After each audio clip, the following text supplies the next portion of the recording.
Di suatu pagi yang tenang, seekor kerbau besar berjalan menyusuri tepian sungai. Matahari mulai naik tinggi dan hari terasa sangat panas. Kerbau itu ingin sekali mendinginkan tubuhnya, jadi ia melangkah perlahan menuju air. Namun saat sampai di pinggir sungai, kerbau mendengar suara aneh, suara lirih seperti seseorang yang meminta tolong. Tolong, tolong aku. Kerbau menoleh ke arah suara itu. Di balik semak dan lumpur sungai, ia melihat seekor buaya besar yang tampak kesakitan. Kayu besar tumbang dari hulu, menimpa punggung buaya dan menjepitnya. Tubuhnya tidak bisa bergerak. Matanya memandang penuh harap. "Tolonglah aku, kerbau," ucap buaya lemah. "Kayu ini menjepitku, aku tidak bisa keluar. Kalau kau tidak menolongku, aku bisa mati di sini." Kerbau terdiam sejenak. Ia tahu, buaya bukan hewan yang bisa dipercaya. Tapi buaya itu tampak sangat menderita. Hati kerbau pun luluh. "Baiklah," kata kerbau. "Tapi kau janji, jangan macam-macam." "Aku janji, demi hidupku," jawab buaya sambil pura-pura lemah. Kerbau maju dengan langkah berat dan menundukkan kepalanya. Dengan seluruh tenaga yang tersisa, ia mulai mendorong batang kayu besar itu.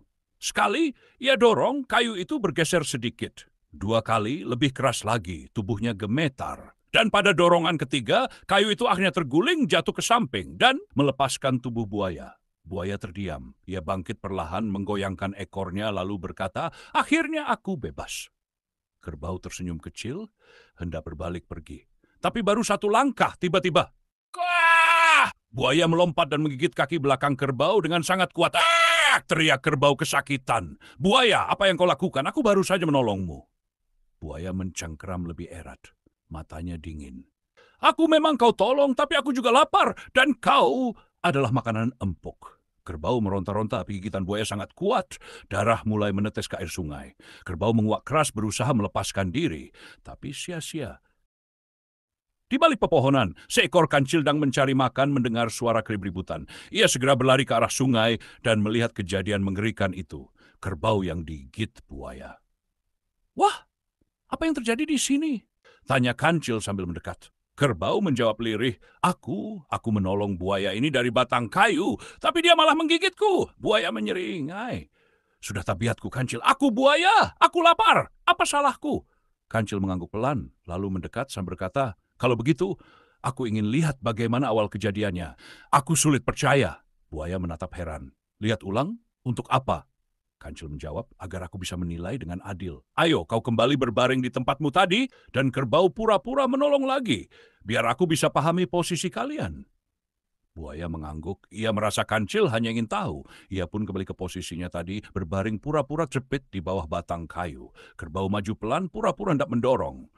Saat itu, kancil langsung mendorong batang kayu itu kuat-kuat.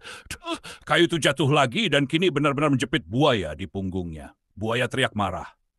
"Hei, apa yang kau lakukan, kancil?" Kancil hanya tersenyum.